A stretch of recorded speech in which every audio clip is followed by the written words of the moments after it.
Anybody's seen that? They haven't technology now, are they?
Hi, everybody. Can you hear me?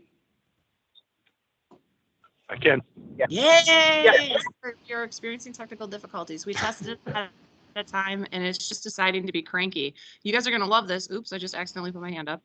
I started talking to you and started roll call, and all of a sudden, Jeff Stoneberg was not saying here. And I'm like, Jeff. And I'm like, wait a second. None of them can hear us. So sorry. The good news is we're really excited to be trying the virtual hybrid model. The bad news is sometimes we get to like test things out as we go. So, you know, we're just tip of the sword here. So happy to be doing that. So what I had said that everyone in the room thought was delightful, so hopefully you online do too, was just that I appreciated getting everybody together, and that I was excited that this was our 17th meeting. We've got a good agenda where we're going to talk through where the plan is at and the progress that's been made since the last time we got together. And I'm trying to think if I said anything else brilliant. I think everything I said was brilliant, but I can't really remember right now. So anyway, we're going to go ahead and do attendance, and then we will get do our regular business up front and then get into it. So I'm going to go back and redo attendance. And so I started with MDOT, but unfortunately we don't have Director Ajaba or Niles. And so then I went to Frank Beaver, who did not sound like he was online, but I'm wondering if maybe he is there. Frank, are you with us?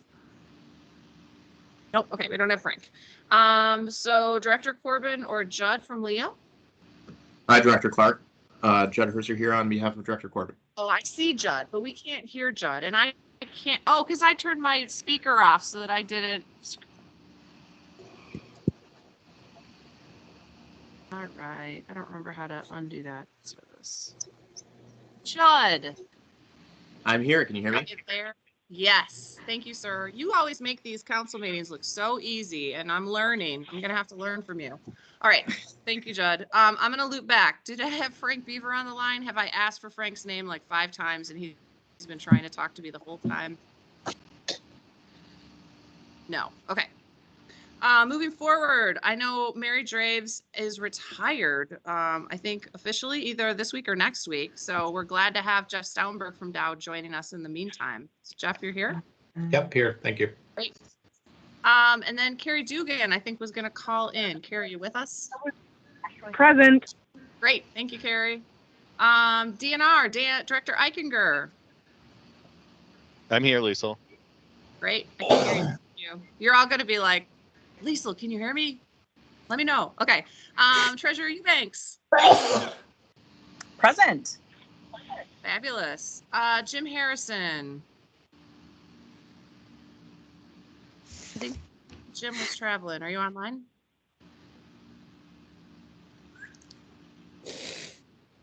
All right. And in the room, DHHS, we got Megan Groen.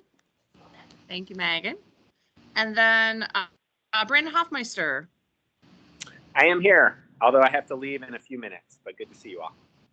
Awesome. Thanks for joining us. We're glad you're having your all team in-person meeting. That's really great. So unfortunately we overlap, but Marnice Jackson. I think Marnice was going to come in person, but I'm wondering if she changed her mind and she's online.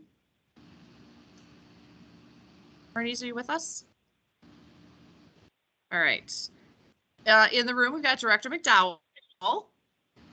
Thank you, sir. Phyllis Meadows. Okay.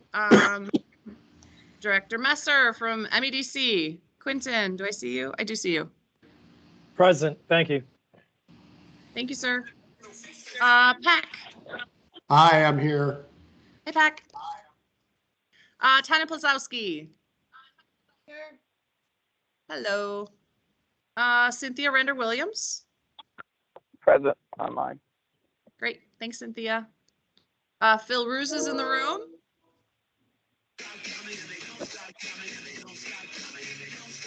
Share Scripps. Present virtually. Virtually here. Just kidding. Yes. Darrell in the room. Yay. And Sam, who is a new daddy. Hi, Director Clark. I'm here. Yay. Virtual and real applause. I gotta tell you, Sam sent me some pictures of, oh man, I gotta say that's like one of the cutest babies I've ever seen. How cute is that baby? Thank you for sharing, Sam. And then Ron Vogelweed, I think, is calling in from a far field. Ron, are you with us?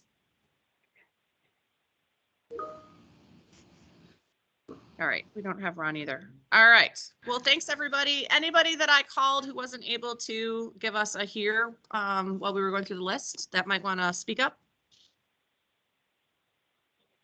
All right.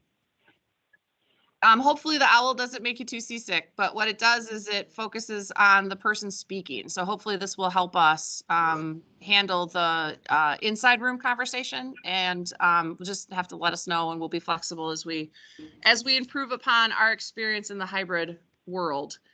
So next I'd like to put the motion in, or put the agenda in front of us for today. So you received the agenda on the 15th, and we can talk about it.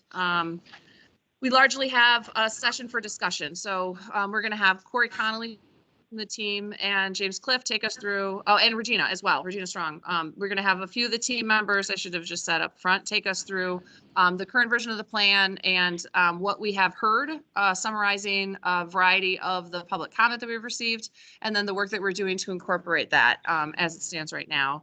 And then we'll talk through next steps at the end. So can I have a motion? I can have a motion to put the agenda in front of us.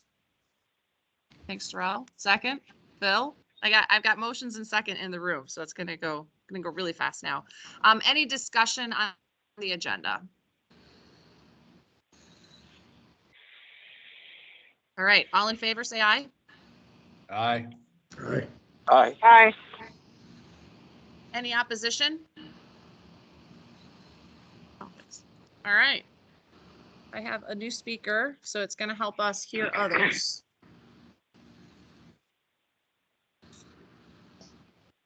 It's good. I hear it. You're ready. Oh, I'm sorry. All right. I'm going to move it so it's closer towards other people that might be speaking. All righty.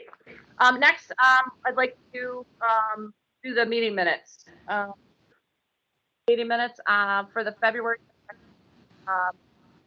We received them on March 22nd. So first, let's put the meeting any discussion. So can I have a motion and a second to put the meeting minutes in front of us? Just motion.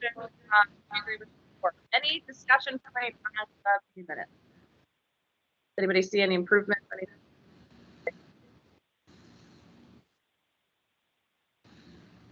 All right, everything looks good. All in favor, say aye. Aye. Yep. Aye. Aye. Great. The meeting minutes adopted. All right, so we have received a lot of comment. We have been extremely busy since we last got together. So what we're going to do is try to characterize some of that for you, but most importantly, talk about how we think it relates to the plan from the January version, the outline that we talked about at the last meeting, and then moving us forward. So we've received 243 emails, over 1,500 form letters via email, a few things through regular mail, a lot through listening sessions, just over 100. So in total, we're just shy of 2,000 sets of comments. And I would say I have not done nearly as much review of that as the team has. But I would say the few that I have looked at have been incredibly pithy. So it's been really a great set of comments. I think it's interesting because when we sit down and talk about it, we all kind of coalesce like, oh, I saw this in this one, I saw this in this one. But what I've been hearing from everyone is just the depth of response is really impressive. So I'm very grateful for all of the participation that we've received on top of the incredible work that's happened through the council work as well as through the work group. So what I'm going to do is I'm going to turn it over straight to Corey. I'm looking at James. Yeah, and how we plan to walk through this is Corey will talk a little bit about, what was in the draft plan, what we've heard through the comment, and then just kind of generally how a couple of the ways we're thinking about addressing those comments in the final plan. After each section, we're going to pause, and Doug will then kind of ask all of you, have you heard other things in that area that you would like us to consider? Just so any kind of, I'm sure people have been pulling you aside and talking your ear off and want to just kind of hear that from you before, as we're putting kind of the final plan together. Great. And with that, I think Corey is going to take the first section. So in a truly virtual meeting, we're running it from the room as well as from online. Yeah. Hey, everyone. If my internet cuts out, let me know. I'm doing the best I can. I probably should have driven all the way to Lansing today just to make sure I didn't have any internet issues. But I think most of the folks know me. I've been on a few of the calls recently, but Corey Connolly, leading the Office of Climate and Energy, just to make sure folks are aware, because I haven't been as vocal on these calls in the past. But I've been helping us go through some of the comments and going through a lot of stakeholder listening sessions, reconnecting with work groups, things of that nature. And as mentioned, previously we did make some revisions to the construct of the plan since it was released, and so I want to go over that quickly at a very high level, and some overarching comments before diving into some very specific sections. So I think we talked about in a previous meeting, we had shared the overview that we had heard some feedback around wanting to refocus the narrative around economic opportunity, around justice, around leveraging Michigan's unique assets and resources, an additional focus on near-term and 2030 actions, some more specificity, and at the same time more flexibility. So you can imagine how that drives us crazy, but I think we're navigating that desire pretty well. More focus just generally on environmental justice, uplifting a bit more out of the natural working lands, uplifting a little bit more about industry and how we can support action in hard to decarbonize sectors, incorporation of a bit more conversation on climate adaptation, and incorporation of thinking through how all this lines up with some of our federal funding opportunities. All those things are things we've tried to integrate throughout the entire plan. The construct of the plan changed slightly with an executive summary at the beginning, a profile of Michigan's emissions, a vision for 2050, and then a more detailed roadmap section that goes sector by sector of how we get to 2030. A brief discussion of some additional items around, how this fits around adaptation, lead by example from the state of Michigan, and then thinking through conclusions and next steps out of the plan.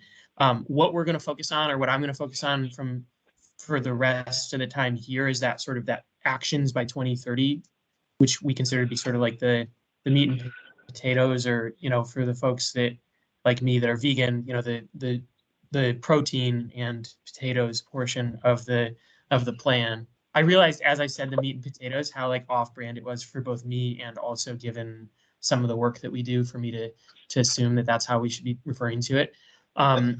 So my apologies for that, but we'll go through the cleaning the grid, which is one of the sections, transportation, built environment, natural working lands, innovation in industry, and then environmental justice. And we added that environmental justice section. I want to be very clear that the reason it's the sixth thing is because Regina Strong, who's going to help go through that with us, is joining late, not because we actually believe it's the sixth most important thing. In the actual order of the plan, it's the first one of the sections that we tackle. But because Regina's not able to join at the moment, we wanted to do it at the end. So with that, I will pause actually and just see if Liesl, James, anybody else from the team has any overarching thoughts or framing to share with folks. I guess before I do that, I'll say one more thing, which is the depth of comments is very impressive and the breadth of comments is very impressive. And so we actually are still going through, we're still diving deeper, and we're also continuing to read everything that's come in. And so if there are things that are missing, I don't think folks should assume that that's because we have read them and ignored them, and would appreciate if folks would uplift those things during this conversation, because we're kind of going through everything. I think James, the term he used was his brain was melting from all of the comments that he was reading last night. So with that, I'll ask James and Lisa if they have anything else to add before diving into the protein and potatoes portion. Yeah, real quick, I just wanted to add that I was talking to Darrell before the meeting. Talking to somebody before the meeting, such a weird concept. But, we talked about how we've gotten a lot of detail, a lot of really good ideas. We can't put them all in the plan. The plan would become 250 pages long and no one would read it.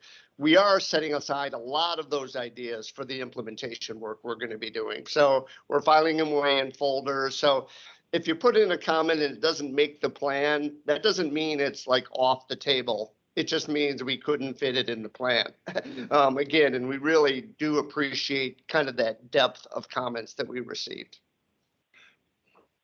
I guess the only comment I would have is, were we going to talk up front about the conversations with the work groups, or is that going to fit in further? Corey mentioned it, and he met and with parts of the team with each of the work group chairs kind of post, and that you'll hear some of it today because some of it has kind of gotten into the comments that we'll share with you today.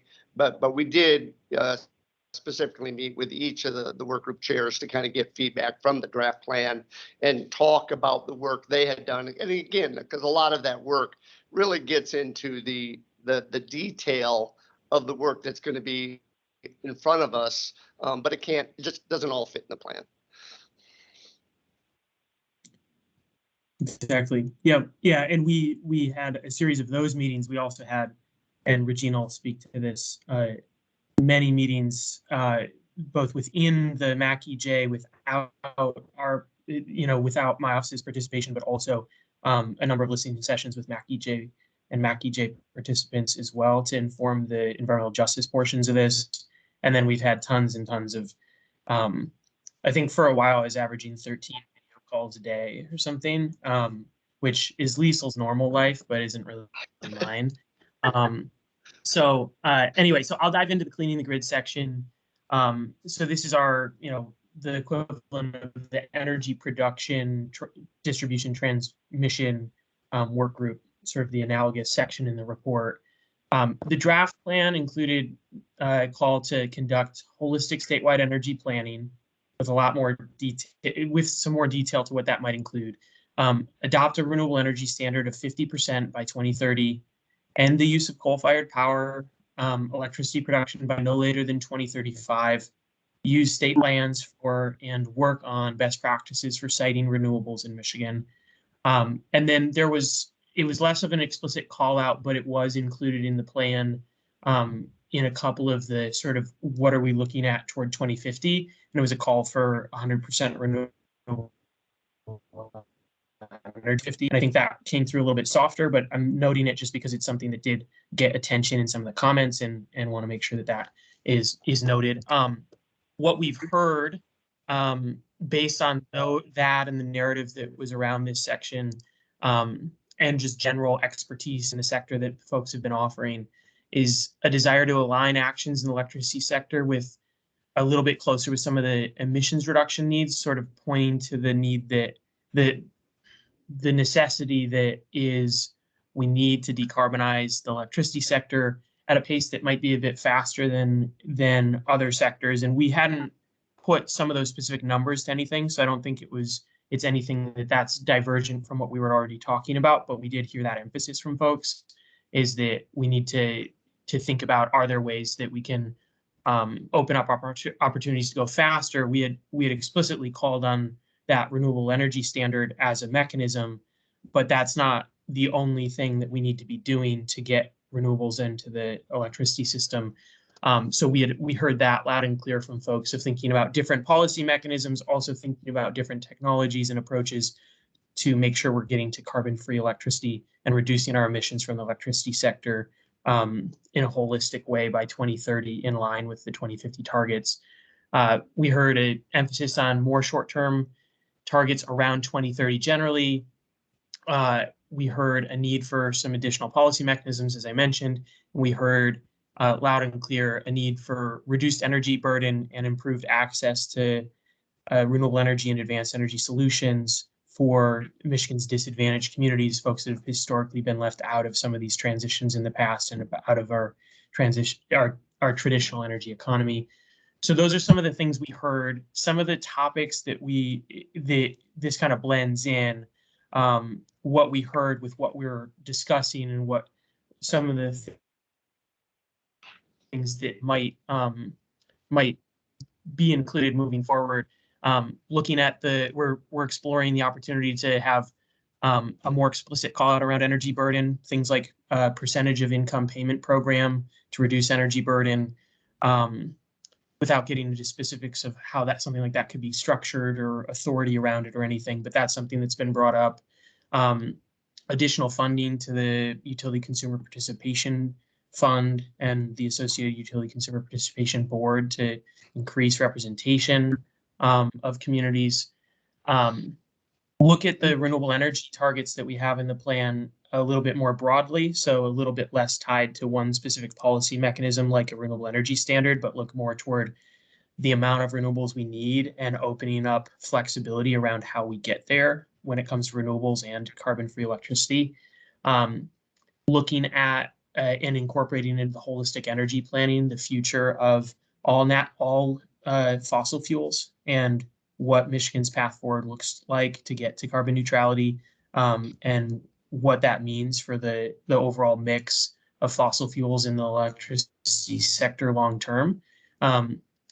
Expansion of behind the meter resources, looking at alternative financing options like on-bill financing, residential PACE, C-PACE, incorporation of an energy storage target, some additional investments in looking at ways that we can better facilitate transmission investment, and then looking at how we incorporate all of the advanced energy technologies we're thinking about into Michigan schools as a very specific example of a space that we could be working in. So again, those aren't again not necessarily the depth of the comments that we got, and certainly doesn't reflect the breadth of the comments we got, but those are some of the ones that sort of floated to the top as we've read through tons and tons of comments, and those are the ones that are getting particular discussion at the moment, and we think there's some incorporation of these topics into the plan as we go forward, as we're updating from where we were before.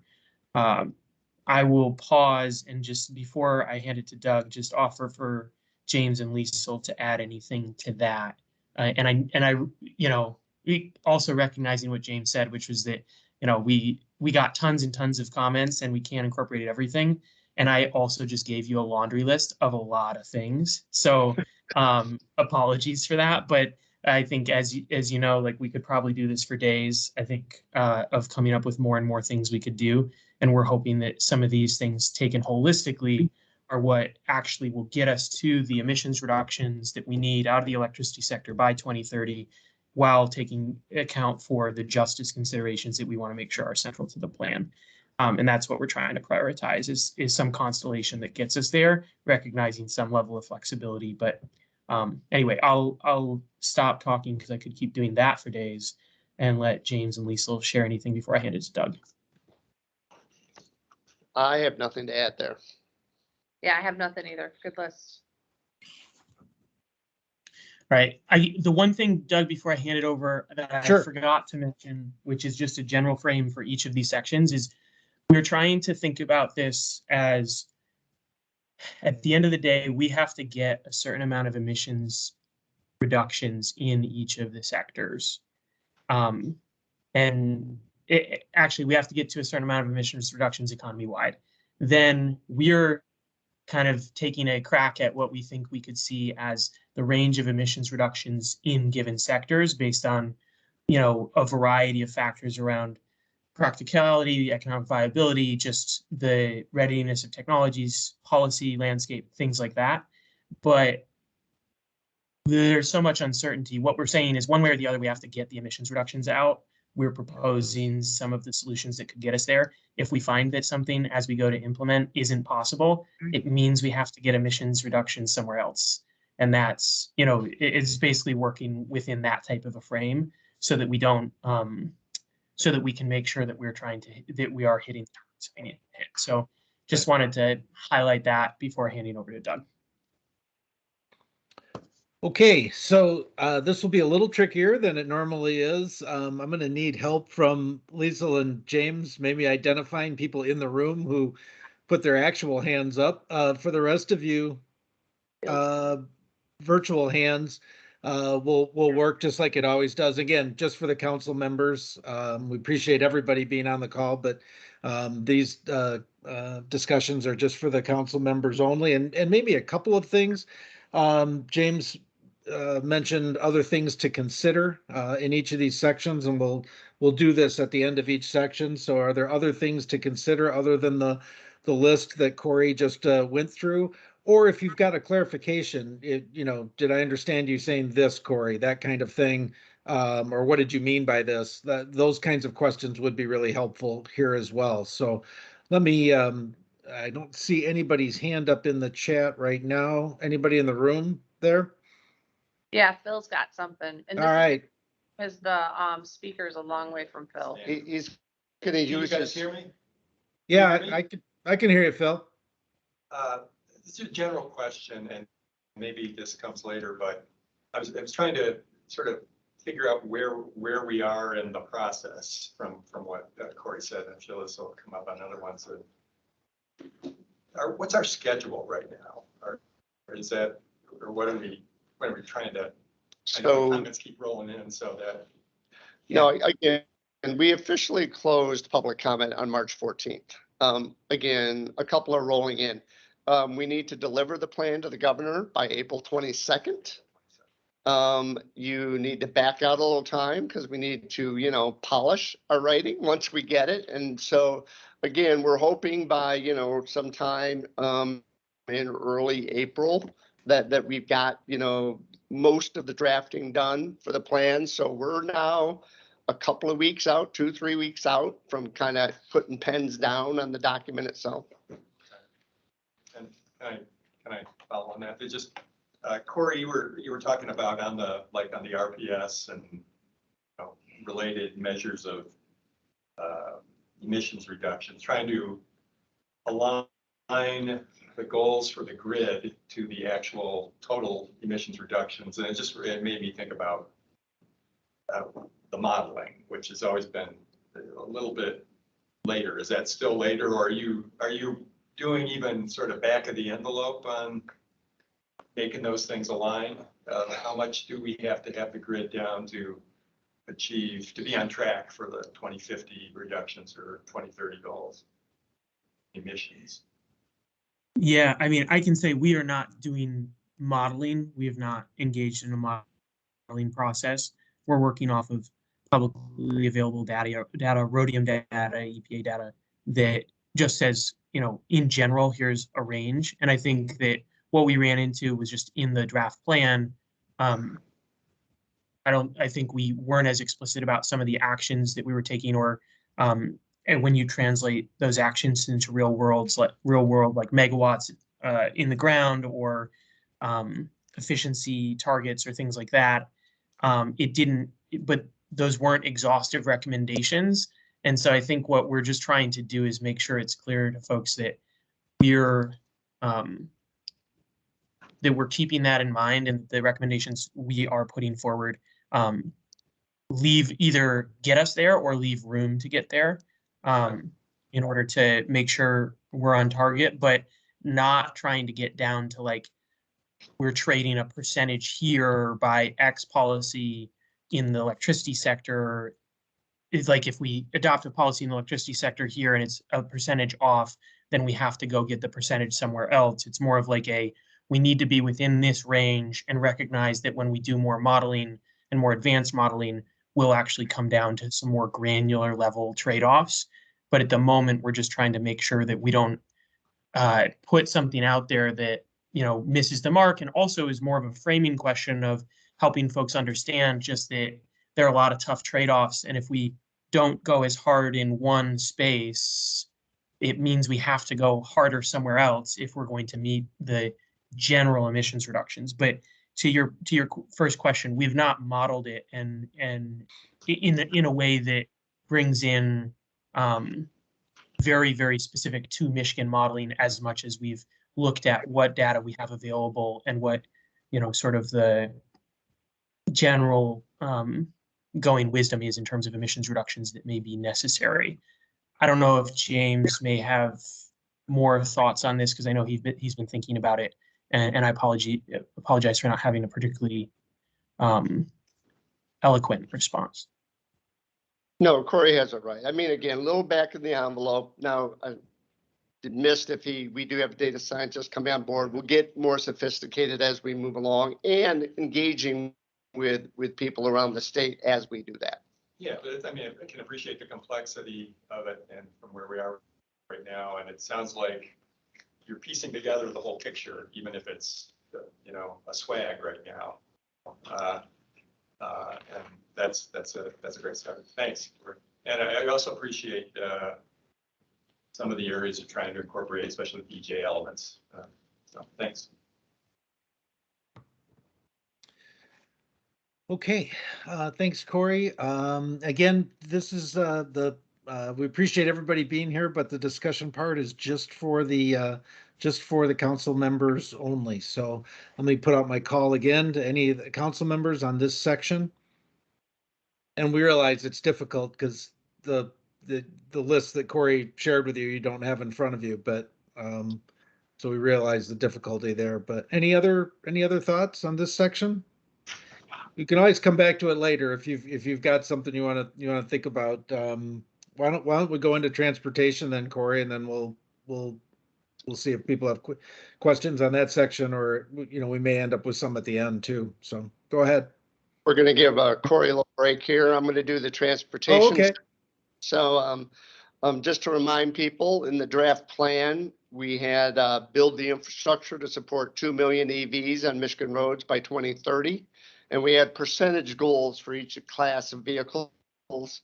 We had create an EV incentive program, transition the state fleet to 100% EVs by 2035, and fund programs to support fleet transitions across the state, adopt a clean fuel standard, and invest in cleaner, more efficient public transit systems, micro-mobility, biking and walking infrastructure. What we heard is for the most part, that's good, but really a lot of comments on who we were leaving out of the picture there. Even though we made some general reference to public transit, that's where a large swath of Michigan residents, operate. I think one of them had a statistic that really only a third of Michigan residents are ever in the market to buy a new vehicle. The 2/3, either don't have cars or relied on the used cars market. So, how do we expand this to be more inclusive of people across the state? I'd say that's the number one theme that we got in the transportation section. And then some areas where, again, wanting more specifics, and we will get more specifics. One having to do with electric school buses, and another one trying to figure out how we could get to some numeric goals when you're looking at public transit adoption. Do you just use, reduced vehicle miles traveled, or what other metrics would be appropriate metrics to kind of use in that area? So we do plan to kind of talk a little bit more about electric school buses.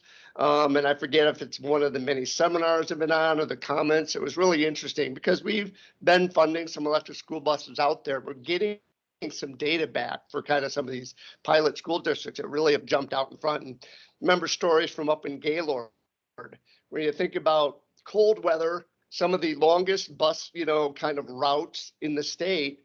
And they're very happy with the performance of their electric school buses up there. They're putting the electrics on the longest routes they have, and they're making the circuit, and they're doing it even in the coldest weather Michigan has to offer. But that's not the end of the story. They're like, okay, so what happens when the football team has to go 100 miles to play somebody else? So usually you've got the charging infrastructure where you park your buses. But basically, you'll need the charging infrastructure at the school so they can charge the bus back up to get the team back to Gaylord or whatever. So again, interesting things that maybe we hadn't thought about initially that we'll think about in the future. And it gets into where does that charging infrastructure need to be? A little bit more discussion of safer streets. How do we get kind of walking and biking and that into our planning process so that we're really looking at that multimodal, aspect of it. And when we look at the incentive programs, are we thinking too narrowly?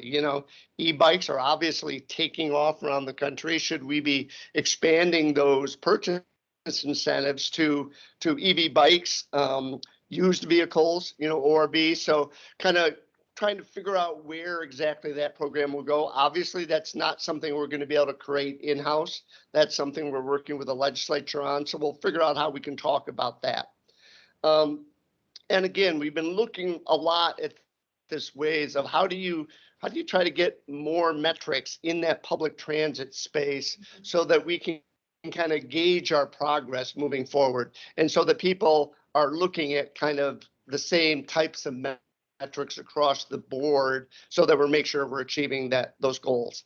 I'll tell you separately, I've been looking at a lot of kind of the co-benefits that we get from reducing greenhouse gas emissions. So I've been looking a lot at the emissions generally from different sources. And if you remember in the draft plan, there was a box that talked about the reduction in emissions that we're seeing from electric generating units. But I have been looking at the transportation sector and the other sectors. And, obviously the transportation sector now is the biggest sector of the other criteria pollutants that we're seeing also. So to the extent that you start to electrify that transportation sector, all of your highway corridors have less impact on the neighboring communities. But we're trying to figure out how to talk about those co-public health benefits that we receive from electrification in that transportation sector. So another thing we're looking, again, it's we'll get maybe some generalized data in that regard, but that's clearly something we're looking at is where are we going to see the most co-benefits as we move these various programs forward. And that's all I have there. Corey, anything you wanted to add, or Lisa? I'm good. All right, Doug, back to you. Okay, thanks, James. Again, same drill. Anybody in the meeting room, just raise your hand and I'll let Lisa and James call on you. And then otherwise, use the raise your hand feature in the participant list. And also want to recognize Ron Vogelweed and Frank Beaver have arrived. So thank you, gentlemen. Welcome. Any comments here? Questions, clarifying questions, anything missing? Okay. I'm not gonna draw it out because I know they've got 4 more sections to go through. So I want to make sure they have time to hit all the sections. So let's see, I got one. Looks like we got one from Sam. Yeah, Sam, go ahead. Thanks, Doug. Sure. Let's see. First, quickly, you mentioned e-bikes and whether there should be an incentives program for those. And I'll just say yes, I think there should be. To the extent that e-bikes are replacing cars, which is not the full extent because presumably some people might switch from a non-electric bike to an e-bike, and that doesn't reduce greenhouse gas emissions. But for sure, there are going to be folks. Sounds cool to me. Switch from a car to an e-bike, and that reduces greenhouse gas emissions, and along with those co-benefits you mentioned, and that should absolutely be incentivized. The other thing is just that the comments that I have read, maybe the single most common that I've seen is we need way more commitment to public transit, and I heard you speak on that. But I feel like I'm just sort of wondering how satisfied the public, interested parties, are currently and are going to be with whatever changes we make. It's a really hard question. I follow and try to listen to a lot of progressive voices, and overwhelmingly the preference is to not overinvest in EVs, and especially because it's kind of they're substitutes, and the more you go in one direction, the harder it is to go in the other direction. But on the other hand, my sense is that it's really hard to make public transit financially solvent, especially even in cities that are relatively more densely populated. They're not that densely populated in Michigan, and I worry about how much money it costs to invest in that, and then how much ridership you actually get.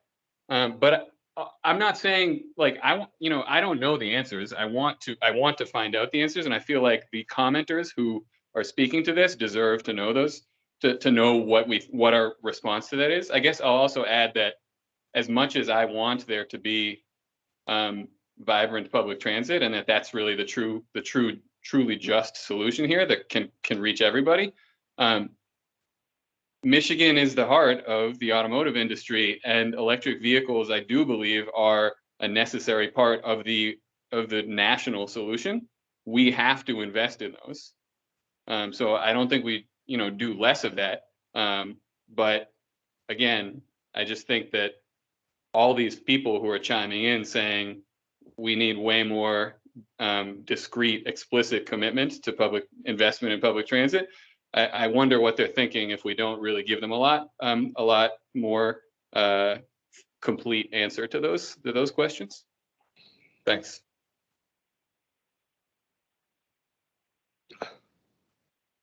Hey, can I jump in and just respond go ahead, quickly to Corey. that last point? I think so this can be a maddening exercise, I'm sure, for everyone, but one of the things that we heard was not we need more investment in public transit, but we need discrete targets around that. And so we're working through what that could look like, but aren't at a position right now based on the breadth and depth of comments, as we keep saying, to necessarily put a number on that or even know what the right framework or methodology for that number is, just because we've gotten a lot of input from a lot of folks. But I do think that the idea of a discrete number is the right one, and now whether the degree of that action is sufficient may be different than whether the methodology is, but I don't think that it will continue to be something that is sort of like a broad strokes, like there needs to be more of this. We're hoping to try and be able to nail in on something that's a little bit more numeric if possible. So. Thanks, Corey. Judd Herzer. Thanks, Doug. And Sure. Thanks, everyone. Just a quick question. I obviously was very involved in this work groups and the recommendations coming out of it, but I think there was a general theme across all the work groups about making investments in innovation that will lead to future solutions that will help our state reach its climate goals. And I think obviously to the point that Sam was just making, there's a lot of activity being done in the automobility space right now. And just wondering where that one might lay the recommendation to kind of continue the state's investment in innovation around electric vehicles and battery technology and other mobility technologies that will result in, for instance, like greater shared mobility solutions in the future. Yeah, just kind of the status of that, and maybe if there was any public comment on those issues, if you could talk to that a little bit. Thanks. There were some public comments. There were some public comments on everything.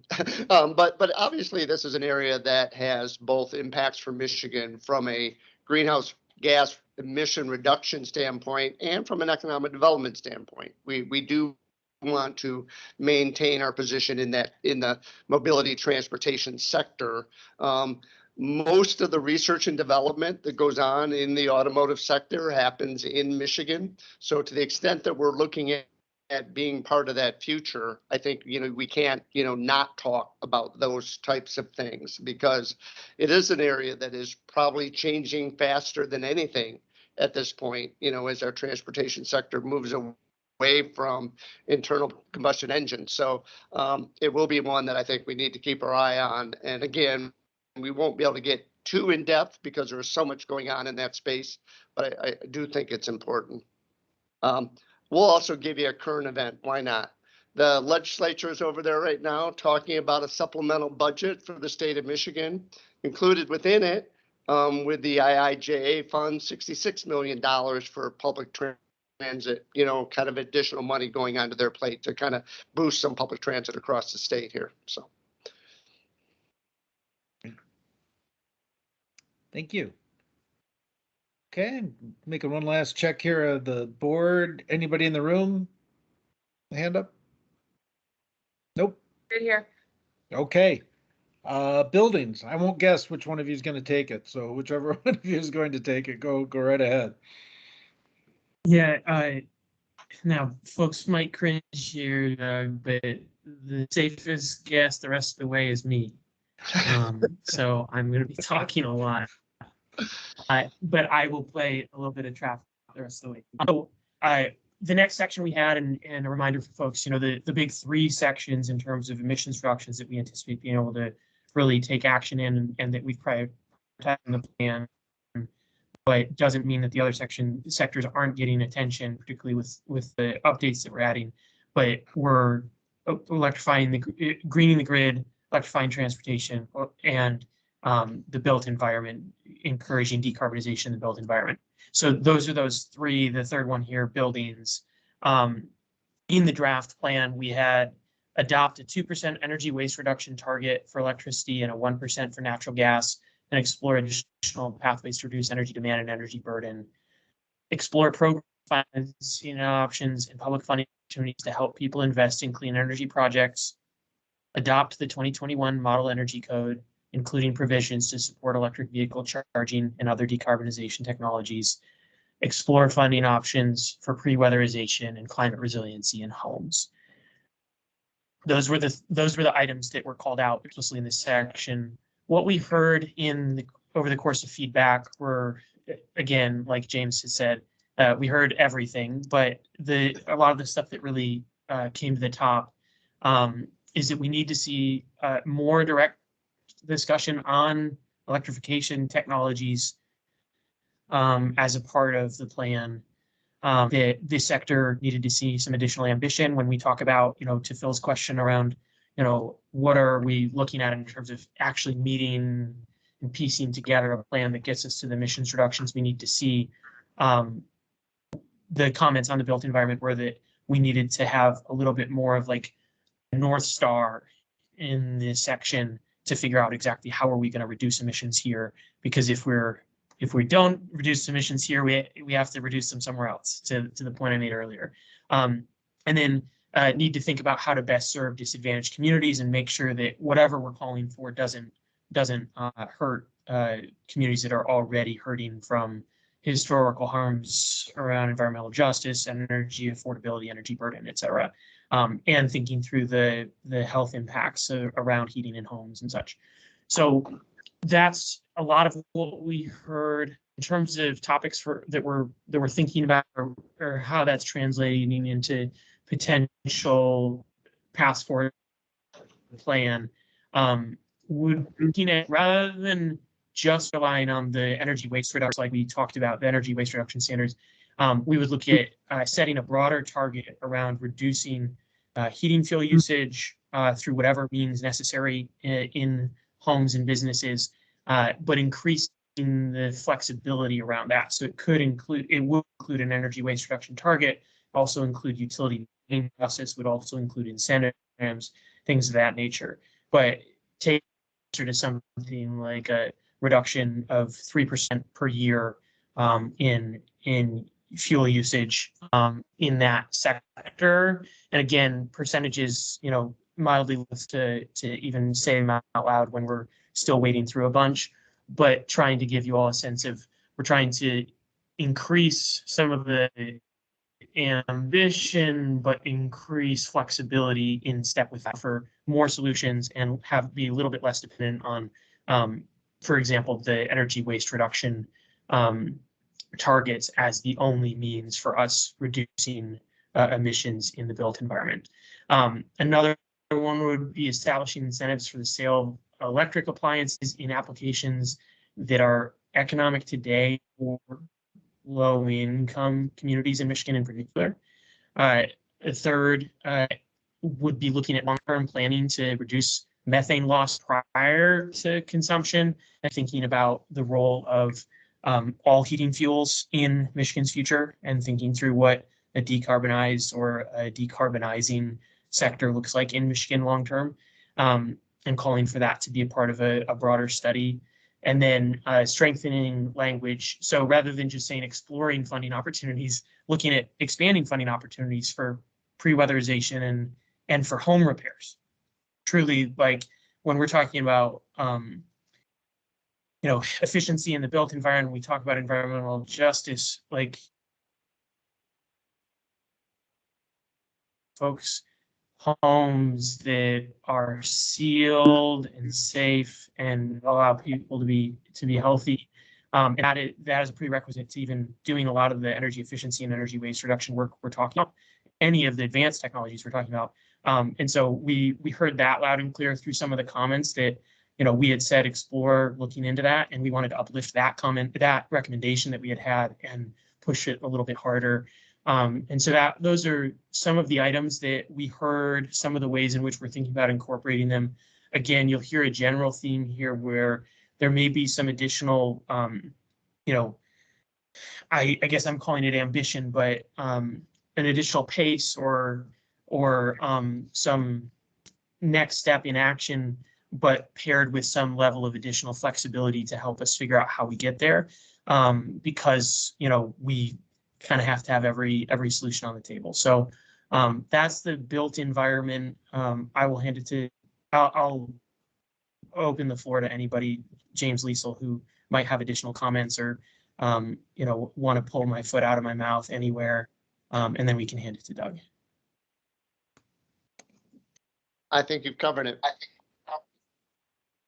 Hey, Corey, can I make a suggestion? Maybe don't take this the wrong way, but it might be helpful if you turned your camera off, because you keep freezing and the picture keeps going goofy anyway. And I'm wondering if that's contributing to the sound issue we're having with you too. So it may not help, but just in case. So thanks. Anybody with any other? As long as it's not about what I'm wearing. What's that? I said, as long as it's not about what I'm wearing. No, that's why I said, don't take it the wrong way. It wasn't a fashion statement or anything. It was just, it may help you with bandwidth there because it was causing you to break up a little bit on audio too.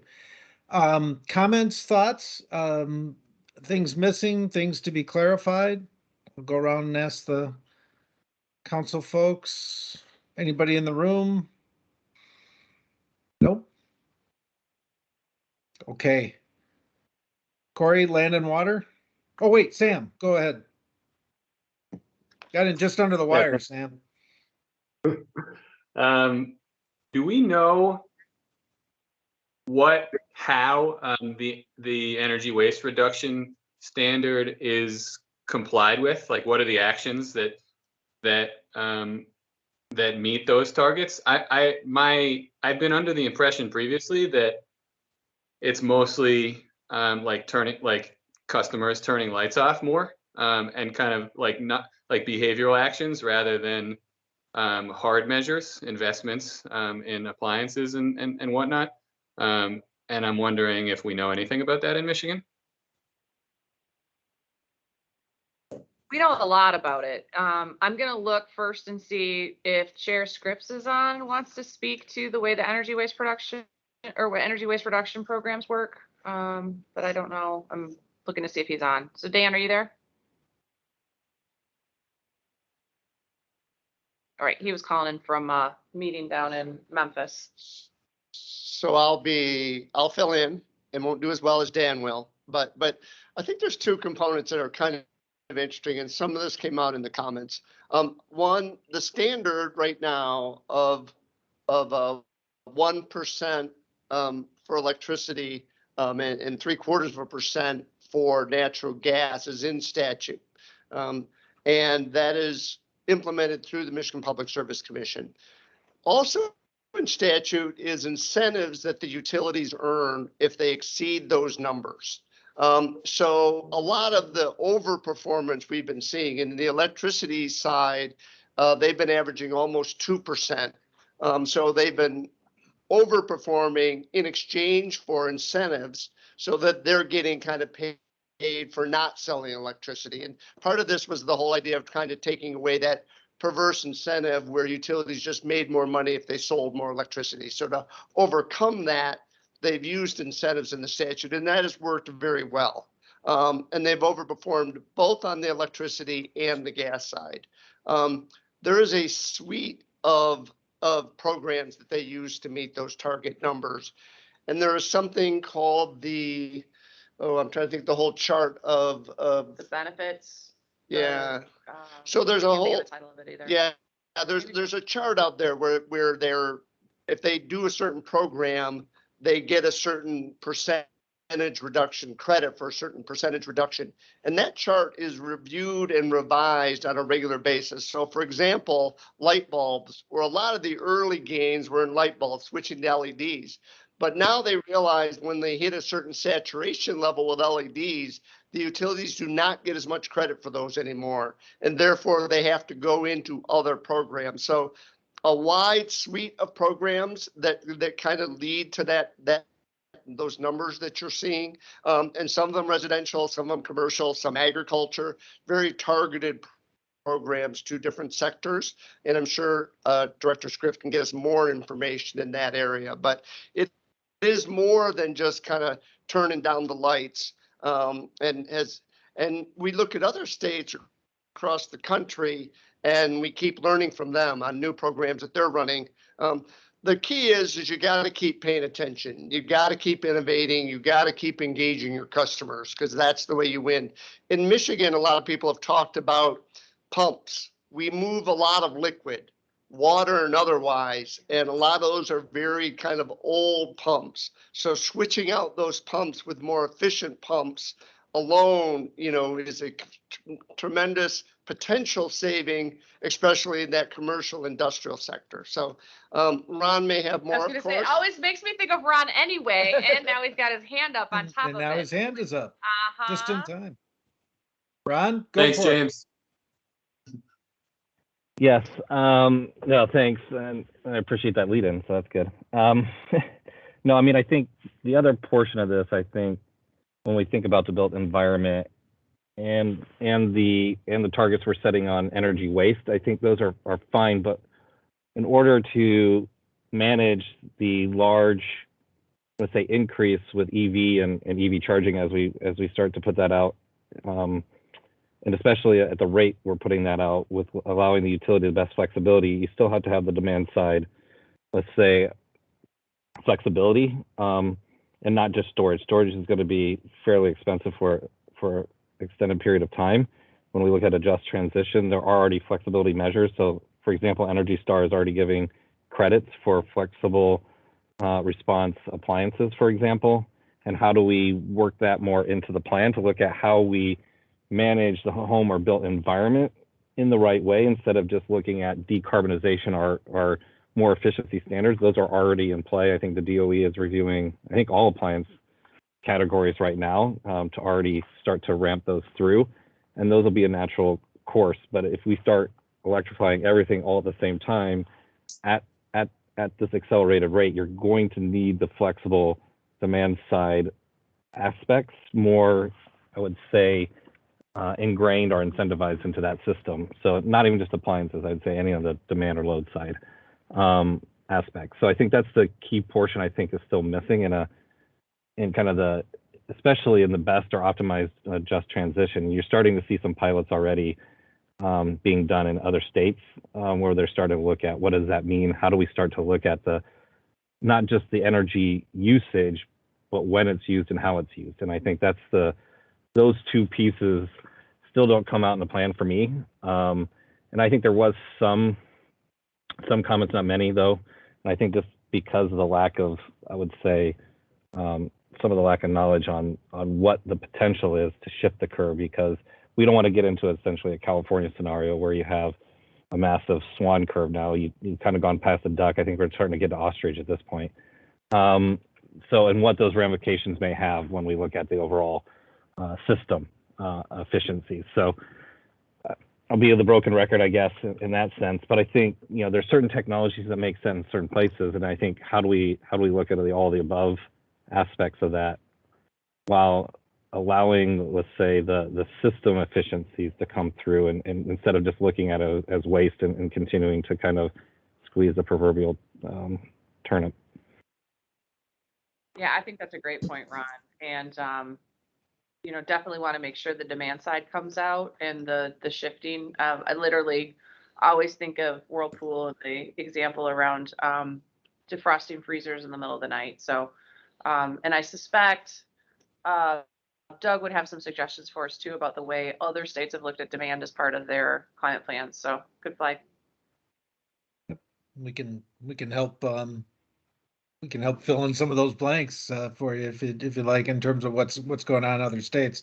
Not as much as you might think. You know, they're not actively looking at it as part of their carbon plans as much as you might think, but some states are. So great. Anybody else on this section? All right, Corey, land and water. Great. And if my internet's still bad, let me know. Actually, you sound better right now, so it might have worked. Sound good, Corey. Great. So land and water, folks will recall it didn't have its own call out section originally in the plan. We decided that we wanted to expand on that. That's probably the biggest, you know, feedback we got related to this section. So in the plan, we had implement a plan to protect 30% of Michigan's land and water by 2030. What we heard was that we didn't have enough discussion on the role of natural and working lands, that we need to make sure that in any of our conservation efforts or expansion of conserved or preserved lands or forestation efforts, what have you, is that we need to respect treaty rights for tribes and access to lands.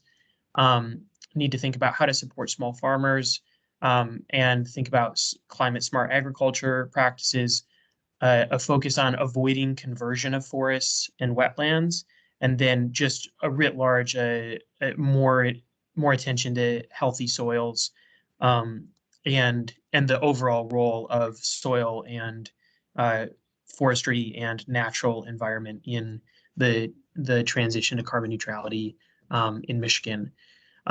So some of the things that were talked about that would get additional focus in a new section, leverage innovative funding strategies to support farmers that are taking on management practices around storing carbon, improving soil health, protecting water quality, preservation of wetlands, supporting innovators in the agriculture space that are looking at electric and hydrogen and other types of innovative farm technologies and equipment, looking at how to support small farmers and urban agriculture in strengthening local food sourcing and access to local food systems for everyone.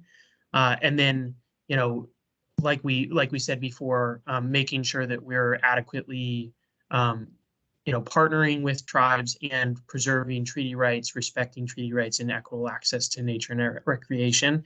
and thinking in this space, but across the entirety of the document, thinking of tribal governments as partners in this process. And that comes out a bit more in the environmental justice recommendations as well, but was particularly well heard in this particular sector. So that's that one. I will hand it to Doug and open it up if Lisa or James had anything as well.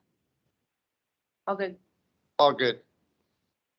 And Zach Richardson from our team has been doing a ton. He's been sitting in on every one of these meetings with me. If he has something he's inspired to share, he can and is empowered to, but I'm not going to put him on the spot.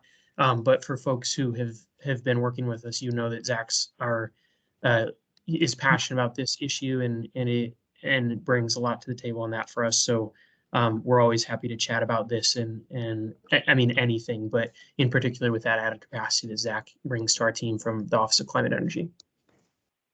Great, thanks, Corey. Comments, questions, additional thoughts? Give it a sec here to see if anybody's hand goes up. Anybody in the room? Yeah, just a comment. I really appreciate you elevating this to a separate section, and the kinds of things that you're considering are powerful and important to get started with. So that's all I can say. I appreciate that a lot. Yeah. Thanks, Phil. Thanks, Phil. Anybody else? Okay. Clean innovation and industry. Yeah. So again, we had some items on clean innovation, clean industry. We recognize that this is a sector that, you know, there are measures that can be certainly taken today to reduce greenhouse gas emissions from this sector, particularly when thinking about efficiency gains and things like that. But when talking about fuel switching and some of the very specific needs of industrial process, there are fewer solutions. And so that's why we've got such an emphasis on trying to think through some of the innovation that needs to happen to be able to get some of the deep decarbonization that we want to see in this space. In the draft plan, we had encouraging the development of clean industrial hubs, reductions in greenhouse gases and other pollutants can be avoided simultaneously, triple the state's recycling rate by 45% by 2030, strengthen procurement programs to favor the use of low carbon and circular economy products. That third one is in the plan, but wasn't as pulled out or as drawn out as maybe some would have liked. And so that's reflected here in what we heard. We heard need to better support industry writ large around fuel switching for hard to decarbonize process. And that includes a lot of investments that would support innovation. And that includes things like looking at alternative fuel sources like green hydrogen, some of those types of items that we've heard a ton about lately. The energy, then the other area is energy efficiency in electricity usage in a lot of the industrial process and facilities. And that's stuff that, you know, combined heat and power is an example of a technology that the state of Michigan we've done a decent amount of work on, but we think has a lot of opportunity in an industrial process, and we're thinking through kind of what that looks like to uplift that, but other ways that you would encourage efficiency in the on-site energy usage for some of these facilities. Then encourage buy clean provisions. So this is again, we had strengthened procurement programs to favor use of low carbon and circular economy products. But we heard loud and clear from folks that they wanted a bit more emphasis on this and a push toward it. We can't really get into defining what buying clean means in this document. That's a stakeholder process that would need to happen over the course of many meetings with lots and lots of engagement to figure out exactly what we're doing and how to do it the right way. But that is something that was called on and we heard loud and clear. And then overarching across all of this in industry is needing to be very careful when considering any new industrial development, whether it's around producing the technologies of the future or whether it's around in adjusting process or retrofitting process, existing industrial process to be more decarbonized or decarbonized writ large. I guess that's sort of a binary, right? But to make sure that we're ensuring environmental justice considerations. And where there aren't safeguards for that, we need to be really careful in how we try and put safeguards around those processes. Also, while recognizing that industrial facilities are currently exist in Michigan, and we need to find a way to decarbonize them and get rid of any pollutants associated with them as a part of an environmental justice future as well.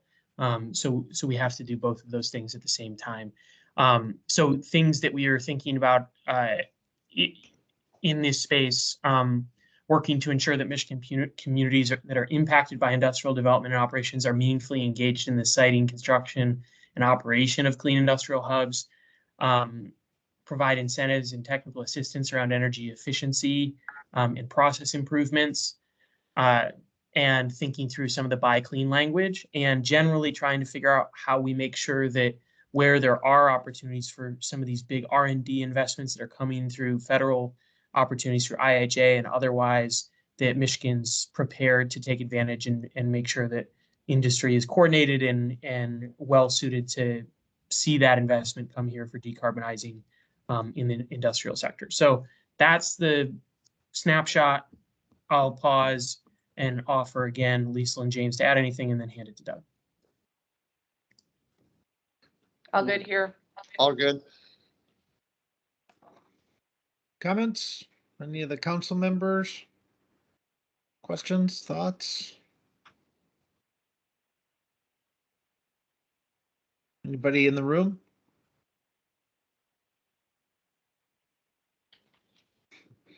Everybody's comfortable here right now, Doug. Okay. We have coffee too, so we're kind of lucky on that point. And cookies. That might be a reason. It might be open. Okay, give it just another second just to make sure. And Corey, you and Regina, we're going to talk about environmental justice then? Yeah. And I don't know if I see Regina on. We had some issues with links and she had to join late. There she is. She's on. Yep. With an actual functioning video and background, whereas mine does not. Ta-da. Thank you, Regina. So I'll just give a quick frame here and then hand it to Regina. But as mentioned before, this was a big piece of feedback overarching for the entire plan, was to increase the attention paid to and the integration of environmental justice considerations. And so the two big ways that we tried to do that is to create an actual environmental justice section in the roadmap to 2030. So unlike the other sections, which are geared towards specific emissions reduction strategies, this one is an overarching call out to environmental justice. And then we tried to integrate, and you heard that throughout the different sections that we've talked about today, tried to integrate justice considerations, whether it's around energy burden, whether it's around access to public transit, whether it's around siting of clean industrial facilities, try to incorporate those into each and every one of the categories. And so you'll see that in both of those ways in the revised final plan. But I will hand it to Regina and she'll give you all a bit of a sense of kind of how we've arrived at that, some of the feedback process, et cetera. And then I can share a little bit more about the specifics of what we heard and how that might translate into the final document. Thanks, Corey. One of the things, and early on in this process, I know the goal has always been to incorporate a look at environmental justice and equity. There's a lot of sausage making that happened between the beginning of the process and where we are now. And so what we heard loud and clear from the MACUJ is a real desire for what we included in that initial draft to really better reflect some of the real specific and deep concerns around not just the what, but the how of incorporating both environmental justice, a look at equity, and how we address things. So, they expressed as a body from the council perspective that they really wanted to have more visibility for environmental justice, hence what Corey referenced is a pullout section. I mean, there were a couple of schools of thought as to whether it should be integrated throughout the plan or it should be pulled out in a specific section, but really the answer is both. Because to be real intentional in the implementation, the council strongly felt that it needed to be called out specifically as it related to different sections. And so after the initial discussions around the draft plan, the council decided to go back and specifically come up with some recommendations. They met several times over a 2.5 week period to really be able to look at the plan and give some real specific feedback in different categories. I know Corey will go, and I've heard it since I've joined, kind of some of the integration of some of the things that were referenced, but really thinking about from the standpoint of what communities needed, both low-income communities, communities of color, more real direct and specific language around both environmental justice, racial inequities, or where race or lower income could be a factor. Those were among some of the comments that came together. Well, so I'll back up and say that the Mackie J came together and provided roughly 14 pages worth of comments that were really specific. So I'm not going to try to address all of that, but I will say not only did we get them in writing, but we also spent some time meeting to discuss just how best to incorporate some of the recommendations that came to us from the Mackie J. And I think, you know, key among those is ensuring that we keep first and foremost what the impacts could be, whether looking at, you know, energy or just transition, or ensuring that people have, for instance, access to renewable energy. So not just that it's out there, but what is the specific roadmap to make these things happen? Because from the perspective of the comments, you know that historically, without intent and without a plan to make that happen, oftentimes it will not. And there was real concern around how that would be spelled out, how that could be implemented as this plan moves forward. You know, things like thinking about transportation, both decarbonizing the sector and also prioritizing how electrification will happen in lower income communities and communities of color, and looking at, you know, the potential threat that could happen if those things aren't intentional.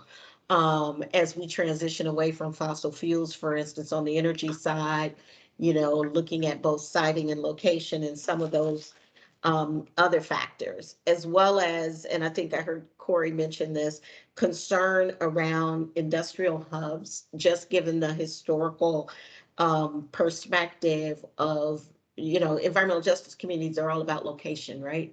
So it is all about where industry is located and in proximity to who.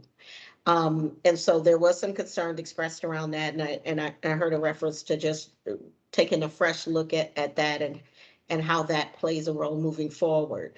In addition, really looking at, you know, things like water infrastructure and energy burden and things that have an outsized impact on lower income communities and oftentimes communities of color, and being very specific in the writing about how that becomes part of this plan, the final version of the plan, and really, you know, ensuring that it's called out both separately and as part of what's presented. And also, I think I heard you reference this as well, Corey, as you were talking, but that incorporation of some of the concerns around tribal access to both cultural lands, the land adaptation, and some of the other factors that really impact our tribal nations across the state. And so that, you know, those things were kind of called out. I'm giving a quick overview. There are a lot more specifics, and the work has already begun on how to integrate these into the broader plan. But if there is one thing that I think came across loud and clear in the comments that came from the Mackie J, it's about being very intentional and specific about how things are incorporated, and not just making broad general statements and throwing it up and saying, okay, will this happen, but being very intentional about how it's incorporated, what you're mentioning and how you're taking into account. I mean, there were other things mentioned like, and, which we hear all the time in terms of cumulative impacts and ways to look at all the ways people are impacted now. And as that opportunity to lessen impact and start anew, we're looking at lessening the impact in communities that are the most impacted. And I think that came across loud and clear. So that's a general overview of the comments. Corey, I don't know, or James, if there is anything that you want to add in terms of what we heard from the Mackey J. This is Lisa. I'll step in. One of the things that Regina pointed out is that dichotomy between, do you have its own section or do you make sure it's threaded throughout? And so I just want to point out to council members that you heard it threaded throughout.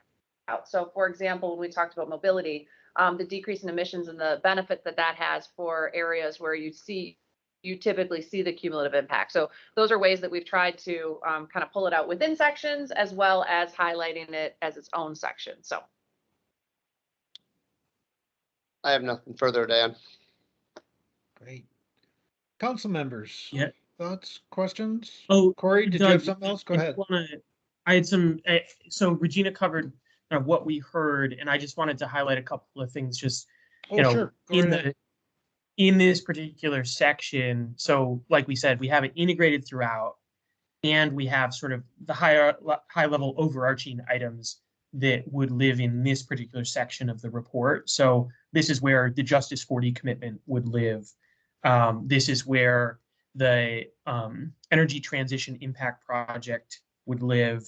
This is where some of our broader workforce development and job training items would live, and thinking through some of the ways in which we more robustly incorporate environmental justice screening and considerations in all of our process around transition to a carbon neutral economy would live here as well. And those are some of the things that we heard a lot from in terms of really specific recommendations of thinking through things like cumulative impacts, environmental justice screening tool, some of the pieces and tools and methodologies that we're trying to use and incorporate into decision-making process at the state, adoption of quantifiable goals around the various items that we talked about. I think that's where we've tried to incorporate those into each of the individual sections.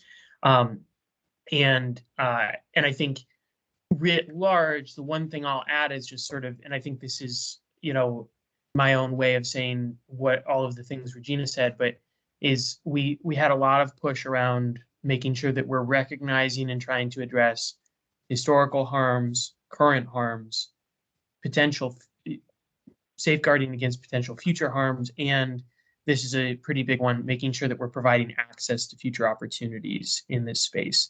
And that kind of goes throughout, but is a pretty big piece of this overarching section as well. So I just wanted to make sure to share a couple of those things, but I think that what we'll probably end up seeing just as a visual representation for folks is we'll have this overarching section at the beginning of all of these sections.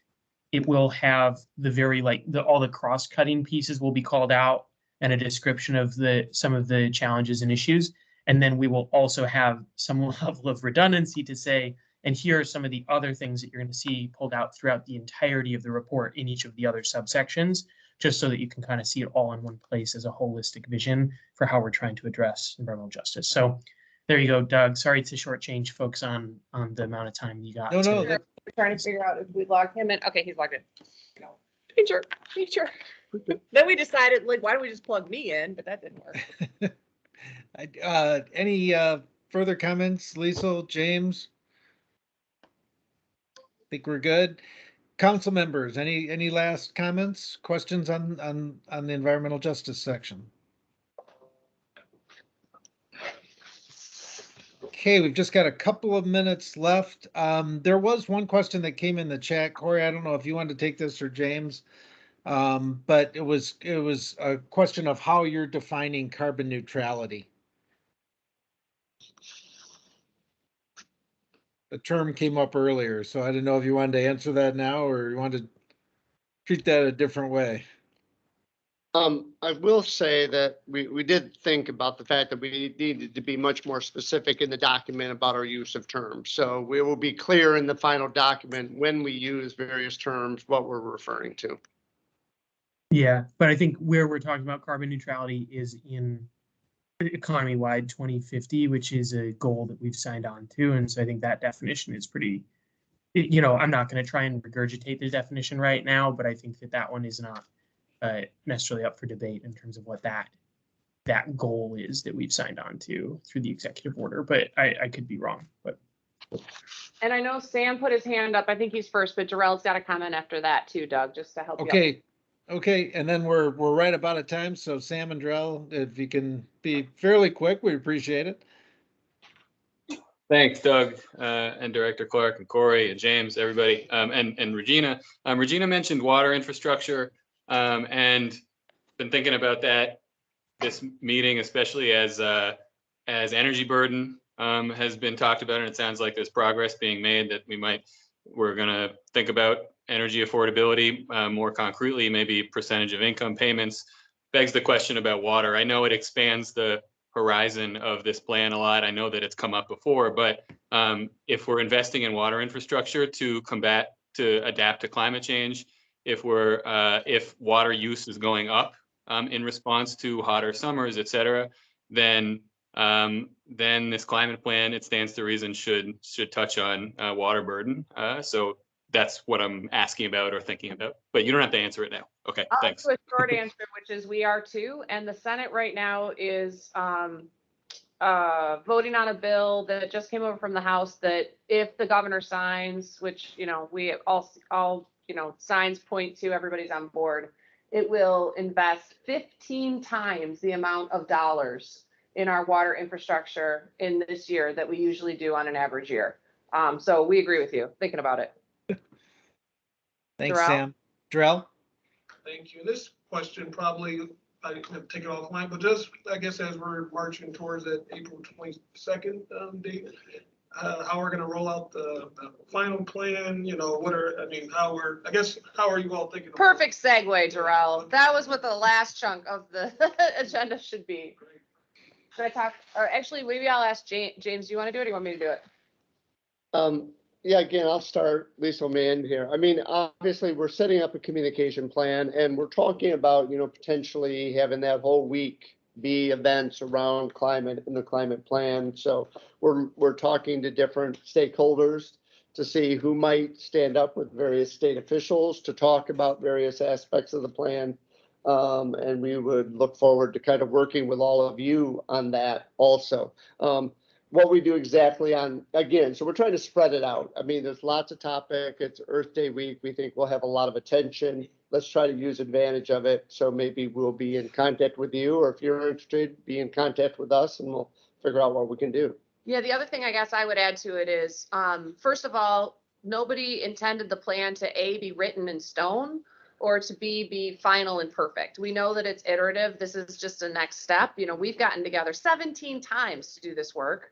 Our next meeting is technically in June 21st. However, we know we're going to need to be in contact as we build the implementation for this work. So the plan is an important milestone, but I just want to be clear that it's like a step on the road. Like there's so much work for us to do together. We want it to be iterative.